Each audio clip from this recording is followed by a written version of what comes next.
नमस्कार। आइए सुनते हैं मुंशी प्रेमचंद द्वारा रचित कहानी बालक। गंगू को लोग ब्राह्मण कहते हैं और वह अपने को ब्राह्मण समझता भी है। मेरे साइस और खिदमतगार मुझे दूर से सलाम करते हैं। गंगू मुझे सलाम नहीं करता। वह शायद मुझसे पालागन की आशा रखता है। मेरा जूठा गिलास कभी हाथ से नहीं छूता और न मेरी कभी इतनी हिम्मत हुई कि उससे पंखा झलने को कहूँ। जब मैं पसीने से तर होता हूँ, वहाँ कोई दूसरा आदमी नहीं होता, तो गंगू आप ही आप पंखा उठा लेता है। लेकिन उसकी मुद्रा से यह भाव स्पष्ट प्रकट होता है कि मुझ पर कोई एहसान कर रहा है, और मैं भी न जाने क्यों फौरन ही उसके हाथ से पंखा छीन लेता हूँ। उग्र स्वभाव का मनुष्य है, किसी की बात नहीं सह सकता। ऐसे बहुत कम आदमी होंगे जिससे उसकी मित्रता हो, पर साइस और खिदमतगार का साथ बैठना शायद वह अपमानजनक समझता है। मैंने उसे किसी से मिलते जुलते नहीं देखा। आश्चर्य यह है कि उसे भंग बूटी से प्रेम नहीं, जो इस श्रेणी के मनुष्यों में एक असाधारण गुण है। मैंने उसे कभी पूजा पाठ करते या नदी में स्नान करते नहीं देखा। बिल्कुल निरक्षर है, लेकिन फिर भी वह ब्राह्मण है और चाहता है कि दुनिया उसकी प्रतिष्ठा तथा सेवा करे। और क्यों न चाहे, जब पुरखों की पैदा की हुई संपत्ति पर आज भी लोग अधिकार जमाए हुए हैं और उसी शान से मानो खुद पैदा किए हों, तो वह क्यों उस प्रतिष्ठा और सम्मान को त्याग दे जो उसके पुरखों ने संचय किया था। यह उसकी बपौती है। मेरा स्वभाव कुछ इस तरह का है कि अपने नौकरों से बहुत कम बोलता हूँ। मैं चाहता हूँ जब तक मैं खुद न बुलाऊं, कोई मेरे पास ना आए। मुझे ये अच्छा नहीं लगता कि जरा सी बात के लिए नौकरों को आवाज़ देता फिरूं। मुझे अपने हाथ से सुराही से पानी उड़ेल लेना, अपना लैंप जला लेना, अपने जूते पहन लेना या अलमारी से किताब निकाल लेना, इससे कहीं ज़्यादा सरल मालूम होता है कि हिंगन और मैकू को पुकारूं। इससे मुझे अपनी स्वेच्छा और आत्मविश्वास का बोध होता है। नौकर भी मेरे स्वभाव से परिचित हो गए हैं और बिना ज़रूरत के मेरे पास बहुत कम आते हैं। इसलिए जब एक दिन प्रातःकाल गंगू मेरे सामने आकर खड़ा हो गया, तो मुझे बहुत बुरा लगा। ये लोग जब आते हैं तो पेशगी हिसाब में कुछ मांगने के लिए या किसी दूसरे नौकर की शिकायत करने के लिए। मुझे ये दोनों ही बातें अत्यंत अप्रिय हैं। मैं पहली तारीख को हर एक का वेतन चुका देता हूँ और बीच में जब कोई कुछ मांगता है तो क्रोध आ जाता है। कौन 2-2, 4-4 रुपए का हिसाब रखता फिरे। फिर जब किसी को महीने भर की पूरी मजूरी मिल गई तो उसे क्या हक है कि उसे 15 दिन में खर्च कर दे और ऋण या पेशगी की शरण ले। और शिकायतों से तो मुझे घृणा है। मैं शिकायतों को दुर्बलता का प्रमाण समझता हूँ या ठकुर सुहाती की क्षुद्र चेष्टा। मैंने माथा सिकोड़ कर कहा, क्या बात है, मैंने तो तुम्हें बुलाया नहीं। गंगू के तीखे अभिमानी मुख पर आज कुछ ऐसी नम्रता, कुछ ऐसी याचना, कुछ ऐसा संकोच था कि मैं चकित हो गया। ऐसा जान पड़ा वह कुछ जवाब देना चाहता है, मगर शब्द नहीं मिल रहे हैं। मैंने जरा नम्र होकर कहा, आखिर क्या बात है, कहते क्यों नहीं? तुम जानते हो यह मेरे टहलने का समय है, मुझे देर हो रही है। गंगू ने निराशा भरे स्वर में कहा, तो आप हवा खाने जाएं, मैं फिर आ जाऊंगा। यह अवस्था और भी चिंताजनक थी। इस जल्दी में तो वह एक क्षण में अपना वृत्तांत कह सुनाएगा। वह जानता है कि मुझे ज़्यादा अवकाश नहीं है। दूसरे अवसर पर तो दुष्ट घंटों रोएगा। मेरे कुछ लिखने पढ़ने को तो वह शायद कुछ काम समझता हो, लेकिन विचार को, जो मेरे लिए सबसे कठिन साधना है, वह मेरे विश्राम का समय समझता है। वह उसी वक्त आकर मेरे सिर पर सवार हो जाएगा। मैंने निर्दयता के साथ कहा, क्या कुछ पेशगी मांगने आए हो? मैं पेशगी नहीं देता। जी नहीं सरकार, मैंने तो कभी पेशगी नहीं मांगी। तो क्या किसी की शिकायत करना चाहते हो? मुझे शिकायतों से घृणा है। जी नहीं सरकार, मैंने तो कभी किसी की शिकायत नहीं की। गंगू ने अपना दिल मजबूत किया। उसकी आकृति से स्पष्ट झलक रहा था मानो वह कोई छलांग मारने के लिए अपनी सारी शक्तियों को एकत्र कर रहा हो। वह लड़खड़ाती हुई आवाज़ में बोला, मुझे आप छुट्टी दे दें, मैं आपकी नौकरी अब ना कर सकूँगा।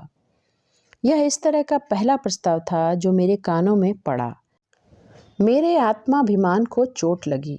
मैं जब अपने को मनुष्यता का पुतला समझता हूँ, अपने नौकरों को कभी कटु वचन नहीं कहता, अपने स्वामित्व को यथासाध्य म्यान में रखने की चेष्टा करता हूँ, तब मैं इस प्रस्ताव पर क्यों न विस्मित हो जाता। कठोर स्वर में बोला, क्यों, क्या शिकायत है? आपने तो हुजूर जैसा अच्छा स्वभाव पाया है वैसा क्या कोई पाएगा, लेकिन बात ऐसी आ पड़ी है कि अब मैं आपके यहाँ नहीं रह सकता। ऐसा ना हो कि पीछे से कोई बात हो जाए तो आपकी बदनामी हो। मैं नहीं चाहता कि मेरी वजह से आपकी आबरू में बट्टा लगे। मेरे दिल में उलझन पैदा हुई। जिज्ञासा की अग्नि प्रचंड हो गई। आत्मसमर्पण के भाव से बरामदे में पड़ी हुई कुर्सी पर बैठकर बोला, तुम तो पहेलियां बुझवा रहे हो। साफ साफ क्यों नहीं कहते, क्या मामला है?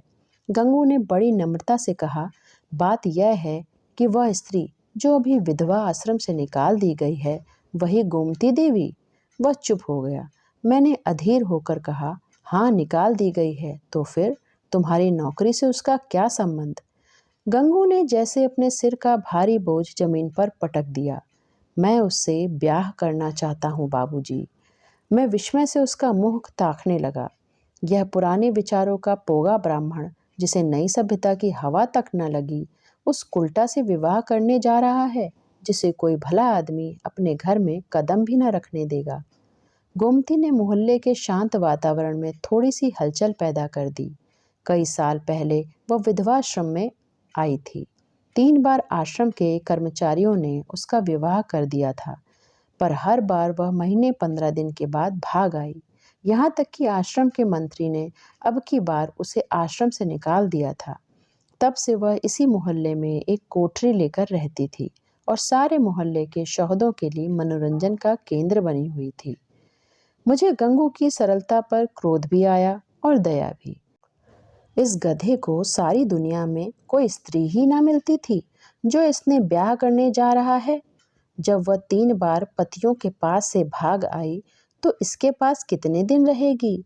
कोई गांठ का पूरा आदमी होता तो एक बात भी थी, शायद साल 6 महीने टिक जाती। यह तो निपट आंख का अंधा है, 1 सप्ताह भी तो निभा न होगा। मैंने चेतावनी के भाव से पूछा, तुम्हें इस स्त्री की जीवन कथा मालूम है? गंगू ने आंखों देखी बात की तरह कहा, सब झूठ है सरकार। लोगों ने नाहक उसको बदनाम कर दिया है। क्या कहते हो, वह 3 बार अपने पतियों के पास से नहीं भाग आई? उन लोगों ने उसे निकाल दिया तो क्या करती?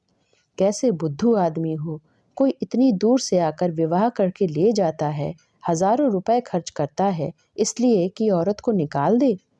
गंगू ने भावुकता से कहा, जहाँ प्रेम नहीं है हुजूर, वहाँ कोई स्त्री नहीं रह सकती। स्त्री केवल रोटी कपड़ा ही नहीं चाहती, कुछ प्रेम भी तो चाहती है। वे लोग समझते होंगे कि हमने एक विधवा से विवाह करके उसके ऊपर कोई बहुत बड़ा एहसान किया है। चाहते होंगे कि तन मन से वह उसकी हो जाए, लेकिन दूसरे को अपना बनाने के लिए पहले आपको उसका बन जाना पड़ता है। हुजूर, यह बात है। फिर उसे एक बीमारी भी है, उसे कोई भूत लगा हुआ है, कभी कभी बकझक करने लगती है और बेहोश हो जाती है। और तुम ऐसी स्त्री से विवाह करोगे? मैंने संदिग्ध भाव से सिर हिलाकर कहा, समझ लो जीवन कड़वा हो जाएगा। गंगू ने शहीदों के से आवेश में कहा, मैं तो समझता हूँ मेरी जिंदगी बन जाएगी बाबूजी, आगे भगवान की मर्जी। मैंने जोर देकर पूछा, तो तुमने तय कर लिया है? हाँ हुजूर, तो मैं तुम्हारा इस्तीफा मंजूर करता हूँ। मैं निरर्थक रूढ़ियों और व्यर्थ के बंधनों का दास नहीं हूँ, लेकिन जो आदमी एक दुष्टा से विवाह करे उसे अपने यहाँ रखना वास्तव में जटिल समस्या थी। आए दिन बखेड़े होंगे, नई नई उलझनें पैदा होंगी, कभी पुलिस दौड़ लेकर आएगी, कभी मुकदमे खड़े होंगे। संभव है चोरी की वारदातें भी हों। इस दलदल से दूर रहना ही अच्छा। गंगू क्षुधा पीड़ित प्राणी की भांति रोटी का टुकड़ा देखकर उसकी ओर लपक रहा है। रोटी जूठी है, सूखी हुई है, खाने योग्य नहीं है, इसकी उसे परवाह नहीं। उसको विचार बुद्धि से काम लेना कठिन था। मैंने उसे पृथक कर देना ही अपनी कुशल समझी। 5 महीने गुजर गए। गंगू ने गोमती से विवाह कर लिया था और उसी मोहल्ले में एक खपरेल का मकान लेकर रहता था। वह अब चाट का खोंचा लगाकर गुजर बसर करता था। मुझे जब कभी बाजार में मिल जाता तो मैं उसका कुशलक्षेम पूछता। मुझे उसके जीवन से विशेष अनुराग हो गया था।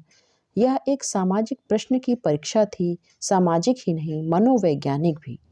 मैं देखना चाहता था इसका परिणाम क्या होता है। मैं गंगू को सदैव प्रसन्न मुख देखता। समृद्धि और निश्चिंतता के मुख पर जो एक तेज और स्वभाव में जो एक आत्मसम्मान पैदा हो जाता है, वह मुझे यहाँ प्रत्यक्ष दिखाई देता था। रुपए 20 आने की रोज बिक्री हो जाती थी। इसमें लागत निकाल कर 8-10 आने बच जाते थे। यही उसकी जीविका थी। किंतु इसमें किसी देवता का वरदान था, क्योंकि इस वर्ग के मनुष्यों में जो निर्लज्जता और विपन्नता पाई जाती है, इसका वहाँ चिन्ह तक न था। उसके मुख पर आत्मविकास और आनंद की झलक थी, जो चित्त की शांति से ही आ सकती है। एक दिन मैंने सुना कि गोमती गंगू के घर से भाग गई। कह नहीं सकता क्यों। मुझे इस खबर से एक विचित्र आनंद हुआ। मुझे गंगू की संतुष्ट और सुखी जीवन में एक प्रकार की ईर्ष्या होती थी। मैं उसके विषय में किसी अनिष्ट की, किसी घातक अनर्थ की, किसी लज्जास्पद घटना की प्रतीक्षा करता था। इस खबर से ईर्ष्या को सांत्वना मिली। आखिर वही बात हुई जिसका मुझे विश्वास था। आखिर गंगू को अपनी अदूरदर्शिता का दंड भोगना पड़ा। अब देखें गंगू कैसे मुख दिखाता है। अब आंखें खुलेंगी और मालूम होगा कि लोग जो उन्हें इस विवाह से रोक रहे थे, कैसे उसके शुभचिंतक थे। उस वक्त तो ऐसा मालूम होता था मानो आपको कोई दुर्लभ पदार्थ मिला जा रहा हो, मानो मुक्ति का द्वार खुल गया हो। लोगों ने कितना कहा कि यह स्त्री विश्वास की योग्य नहीं, कितनों को दगा दे चुकी है, तुम्हारे साथ भी दगा करेगी, लेकिन इसके कानों पर जूं तक न रेंगी।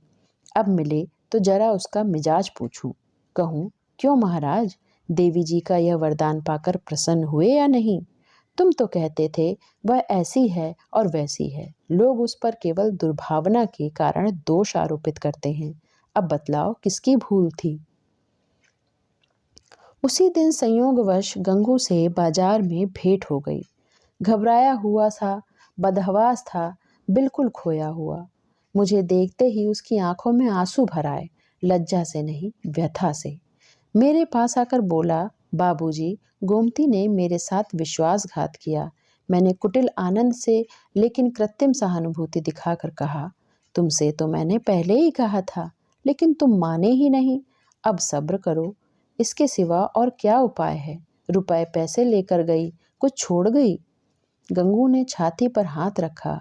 ऐसा जान पड़ा मानो मेरे इस प्रश्न ने उसके हृदय को विदीर्ण कर दिया। अरे बाबूजी, ऐसा न कहिए। उसने धेले की भी चीज नहीं छुई। अपना जो कुछ था वह भी छोड़ गई। न जाने मुझ में क्या बुराई देखी। मैं उसके योग्य न था और क्या कहूँ। वह पढ़ी लिखी थी, मैं करिया अक्षर भैंस बराबर। मेरे साथ इतने दिन रही, यही बहुत था। कुछ दिन और उसके साथ रह जाता तो आदमी बन जाता। उसका आपसे कहाँ तक बखान करूं हुजूर। औरों के लिए चाहे जो कुछ रही हो, मेरे लिए तो किसी देवता का आशीर्वाद थी। न जाने मुझसे क्या ऐसी खता हो गई, मगर कसम ले लीजिए जो उसके मुख पर मैल तक आया हो। मेरी औकात ही क्या थी बाबूजी, 10-12 आने का मजूर हूँ, पर इसी में उसके हाथों इतनी बरकत थी कि कभी कमी नहीं पड़ी। मुझे इन शब्दों से घोर निराशा हुई। मैंने समझा था वो उसकी बेवफाई की कथा कहेगा और मैं उसका अंधभक्ति पर कुछ सहानुभूति प्रकट करूंगा, मगर उस मूर्ख की आंखें अब तक नहीं खुली। अब भी उसी का मंत्र पढ़ रहा है। अवश्य ही इसका चित्त कुछ अव्यवस्थित है। मैंने कुटिल परिहास आरंभ किया, तो तुम्हारे घर से कुछ नहीं ले गई? कुछ भी नहीं बाबूजी, धेले की भी चीज नहीं। और तुमसे प्रेम भी बहुत करती थी। अब आपसे क्या कहूँ बाबूजी, वह प्रेम तो मरते दम तक याद रहेगा। फिर भी तुम्हें छोड़कर चली गई, यही तो आश्चर्य है बाबूजी। त्रिया चरित्र का नाम कभी सुना है? अरे बाबूजी, ऐसा ना कहिए। मेरी गर्दन पर कोई छुरी रख दे तो भी मैं उसका यश ही गाऊंगा। तो फिर ढूंढ निकालो। हाँ मालिक, जब तक उसे ढूंढ न लाऊंगा मुझे चैन न आएगा। मुझे इतना मालूम हो जाए कि वह कहाँ है, फिर तो मैं उसे ले ही आऊंगा। और बाबूजी, मेरा दिल कहता है कि वह आएगी जरूर। देख लीजिएगा, वह मुझसे रूठ कर नहीं गई, लेकिन दिल नहीं मानता। जाता हूँ, महीने 2 महीने जंगल पहाड़ की धूल छानूंगा, जीता रहा तो फिर आपके दर्शन करूंगा। यह कहकर वह उन्माद की दशा में एक तरफ चल दिया। इसके बाद मुझे एक ज़रूरत से नैनीताल जाना पड़ा, सैर करने के लिए नहीं। 1 महीने के बाद लौटा और अभी कपड़े भी ना उतारने पाए थे कि देखता हूँ गंगू एक नवजात शिशु को गोद में लिए खड़ा है। शायद कृष्ण को पाकर नंद भी इतने पुलकित ना हुए होंगे। मालूम होता था उसके रोम रोम से आनंद फूट पड़ता है। चेहरे और आंखों से कृतज्ञता और श्रद्धा के राग से निकल रहे थे। कुछ वही भाव था जो किसी क्षुधा पीड़ित भिक्षुक के चेहरे पर भरपेट भोजन करने के बाद नजर आता है। मैंने पूछा, कहो महाराज, गोमती देवी का कुछ पता लगा? तुम तो बाहर गए थे। गंगू ने आपे में ना समाते हुए जवाब दिया, हाँ बाबूजी, आपके आशीर्वाद से ढूंढ लाया। लखनऊ के जनाने अस्पताल में मिली। यहाँ एक सहेली से कह गई थी कि अगर वह बहुत घबराए तो बतला देना। मैं सुनते ही लखनऊ भागा और उसे घसीट लाया। घाते में यह बच्चा भी मिल गया। उसने बच्चे को उठाकर मेरी तरफ बढ़ाया, मानो कोई खिलाड़ी तमगा पाकर दिखा रहा हो। मैंने उपहास के भाव से पूछा, अच्छा, यह लड़का भी मिल गया? शायद इसलिए वह यहाँ से भागी थी। है तो तुम्हारा ही लड़का? मेरा काहे को है बाबूजी, आपका है, भगवान का है। तो लखनऊ में पैदा हुआ? हाँ बाबूजी, अभी तो कुल 1 महीने का है। तुम्हारे ब्याह हुए कितने दिन हुए? यह 7वां महीना जा रहा है। तो शादी के 6ठे महीने पैदा हुआ। और क्या बाबूजी, फिर भी तुम्हारा लड़का है? हाँ जी। कैसी बेसिर पैर की बात कर रहे हो? मालूम नहीं वह मेरा आशय समझ रहा था या बन रहा था। उसी निष्कपट भाव से बोला, मरते मरते बची बाबूजी, नया जन्म हुआ। 3 दिन 3 रात छटपटाती रही, कुछ न पूछिए। मैंने अब जरा व्यंग भाव से कहा, लेकिन 6 महीने में लड़का होते आज ही सुना है। यह चोट निशाने पर जा बैठी। मुस्कुराकर बोला, अच्छा वह बात, मुझे तो उसका ध्यान ही नहीं आया। इसी भय से तो गोमती भागी थी। मैंने कहा, गोमती, अगर तुम्हारा मन मुझ में नहीं मिलता तो तुम मुझे छोड़ दो। मैं अभी चला जाऊंगा और फिर कभी तुम्हारे पास ना आऊंगा। तुमको जब कुछ काम पड़े तो मुझे लिखना, मैं भरसक तुम्हारी मदद करूंगा। मुझे तुमसे कुछ मलाल नहीं है। मेरी आंखों में तुम अब भी उतनी ही भली हो। अब भी मैं तुम्हें उतना ही चाहता हूँ। नहीं, अब मैं तुम्हें और ज़्यादा चाहता हूँ। लेकिन अगर तुम्हारा मन मुझसे फिर नहीं गया है तो मेरे साथ चलो। गंगू जीते जी तुमसे बेवफाई नहीं करेगा। मैंने तुमसे इसलिए विवाह नहीं किया कि तुम देवी हो, बल्कि इसलिए कि मैं तुम्हें चाहता था और सोचता था कि तुम भी मुझे चाहती हो। यह बच्चा मेरा है, मेरा अपना बच्चा है। मैंने एक बोया हुआ खेत लिया तो क्या उसकी फसल को इसलिए छोड़ दूंगा कि उसे किसी दूसरे ने बोया था? यह कहकर उसने जोर से ठट्ठा मारा। मैं कपड़े उतारना भूल गया। कह नहीं सकता क्यों मेरी आंखें सजल हो गईं। न जाने वह कौन सी शक्ति थी जिसने मेरी मनोगत घृणा को दबाकर मेरे हाथों को बढ़ा दिया। मैंने उस निष्कलंक बालक को गोद में ले लिया और इतने प्यार से उसका चुंबन लिया कि शायद अपने बच्चों को भी ना लिया होगा। गंगू बोला, बाबूजी, आप बड़े सज्जन हैं। मैं गोमती से बार बार आपका बखान किया करता हूँ। कहता हूँ चल एक बार उनके दर्शन करा, लेकिन मारे लाज के आती ही नहीं। मैं और सज्जन, अपनी सज्जनता का पर्दा आज मेरी आंखों से हटा। मैंने भक्ति से डूबे हुए स्वर में कहा, नहीं जी, मेरे जैसे एक कलुषित मनुष्य के पास वह क्या आएगी। चलो मैं उसके दर्शन करने चलता हूँ। तुम मुझे सज्जन समझते हो? मैं ऊपर से सज्जन हूँ पर दिल का कमीना हूँ। असली सज्जनता तुम में है और यह बालक वह फूल है जिससे तुम्हारी सज्जनता की महक निकल रही है। मैं बच्चे को छाती से लगाए हुए गंगू के साथ चला। कहानी समाप्त।